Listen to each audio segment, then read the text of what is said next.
Now look at that beauty. Today we're making this Mexican-style chicken and rice. 4 portions, 46 grams of protein, under 500 calories, and enough flavor to make you forget you're actually tracking macros. Let's get after it. Grab 750 grams or 1.6 pounds of the finest bird chest money can buy. Cut them into cubes that are small enough for your mouth, but big enough to respect. Toss them in a bowl with 2 teaspoons of oregano, a teaspoon of garlic powder, and 2 teaspoons of smoked paprika for that deep, sexy color. Add a teaspoon each of cumin and chili powder and squeeze in the juice of 1 whole lime. Add salt and pepper to taste, give it a good rub down, and let it sit for 20 minutes if you have the patience, or just get cooking if your stomach is screaming at you. Get a pan hot and drop in your olive oil. Toss in the chicken, but don't crowd the pan. Resist the urge to play with your meat. Let it sit for about 4 minutes on the first side to develop a crust. Now flip them and give them another 3 to 4 minutes until they look like they've been on a tropical vacation. They don't need to be fully cooked inside yet. We're going to finish them later to keep them juicy. Take them out and set them aside, but don't you dare wash that pan. All that brown stuff at the bottom? That's flavor gold, baby.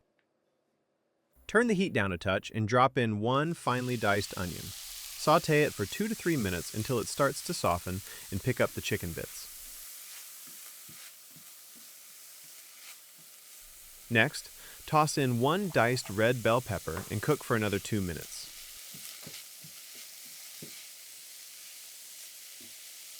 Now, here is the pro secret.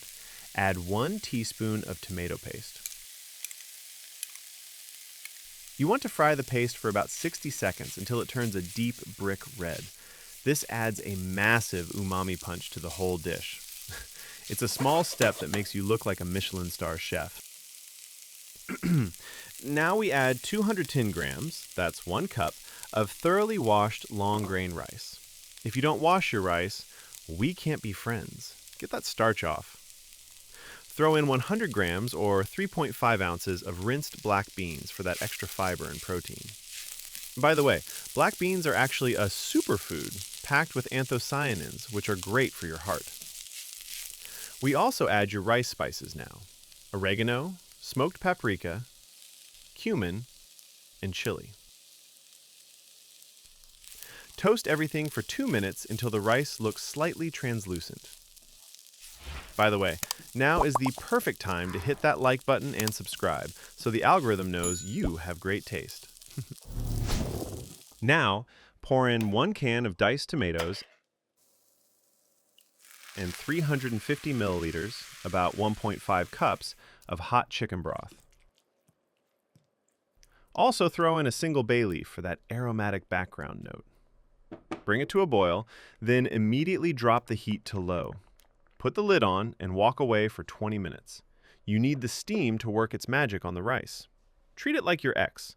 Don't call it, don't check on it, just let it be. After 20 to 25 minutes, lift the lid and admire the view. Add that par-cooked chicken back in, along with every drop of juice on that plate. That's pure flavor. Add a handful of fresh cilantro. It adds a brightness that cuts through the spices. Now put the lid back on for a final 5-minute victory lap. This finishes the chicken perfectly, so it's tender and lets the rice absorb the last bit of moisture. And there you have it, 4 portions of Mexican-style chicken and rice. Each container packs about 490 calories and a whopping 46 grams of protein. For storage, these bad boys will stay fresh in the fridge for up to 4 days in an airtight container. When you're ready to eat, pop the lid, microwave it for about 2 minutes, and, pro tip, hit it with an extra squeeze of fresh lime right before you dive in. It wakes up the flavors and hides the fact that you're eating out of a plastic box. Also, tap a video on the screen right now to see another high-protein meal that doesn't suck. I'll see you there.